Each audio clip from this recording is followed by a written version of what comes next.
I'm Maria and I've lived in Brighton for over 10 years. I'm a nurse. I have worked at the Royal Sussex County where I worked at the Nigel Porter unit, which has since moved. So I now work at the Royal Marsden Hospital in Surrey. I'm George and I'm a history teacher. I've moved to Brighton in the last 12 months. I've been a teacher since I graduated. I really enjoy it and I'm really loving teaching in Brighton. Well, in my spare time, which isn't much, what I like to do is, well, I'm quite environmentally friendly, as I say. So I've got a lot of hobbies that to do with the environment, to look after the local community. So I currently look after sheep because myself and George are both animal lovers. So you'll often see me up and down the Wild Park or Bevendean down, where I check on the sheep on a weekly basis and make sure that they're okay.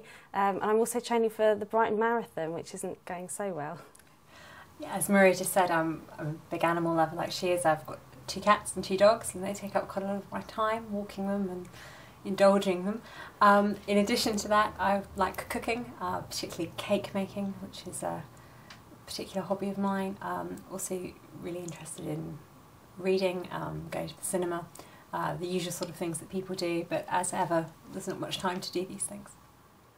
So I think our priorities really for Moulsecoomb and Bevendean, I think, well, hopefully most people agree that since the Conservatives took control, Moulsecoomb and Bevendean has definitely gone up in the world. We've got the Falmer Stadium, we've also got the Falmer Academy, we've got the new investment in council housing, and I think some of our priorities for the area are definitely going to focus around that. And I know George, as a local teacher, is really interested in the opportunities around education in the area. Yeah, I think the Falmer Academy is a fantastic opportunity for Moulsecoomb and Bevendean, and I really believe that greatness in public services is something that every resident can expect from their local area, and the Academy, I think, has the potential to live at that level of greatness. Certainly what we'd like to do is to continue the work we've done around improving the look of the area. If you're around the Wild Park or driving up the Lewis Road, you'll currently see all the wild flowers that are growing there. So we're really trying to push to make the area look better and to work with some of the private landlords in the area where we know that residents are concerned about the state of front gardens and rubbish not being collected, and that's certainly something we want to focus on in the next 4 years. Yeah, I think the wildflower meadows are a really good example of what the local council can do without actually spending that much money to really enhance the environment in which we live.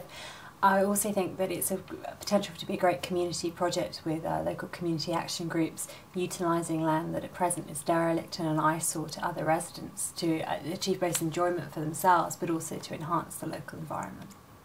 I think one of our other key priorities will be to improve public transport in the area.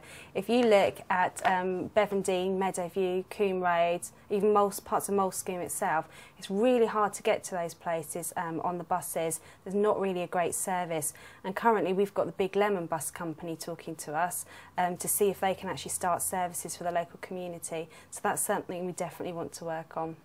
Yeah, reliable and effective public transport is essential, particularly in an area like Moulsecoomb and Bevendean, where perhaps employment opportunities within that area aren't necessarily as forthcoming as they need to be, and that's something else we'd like to address.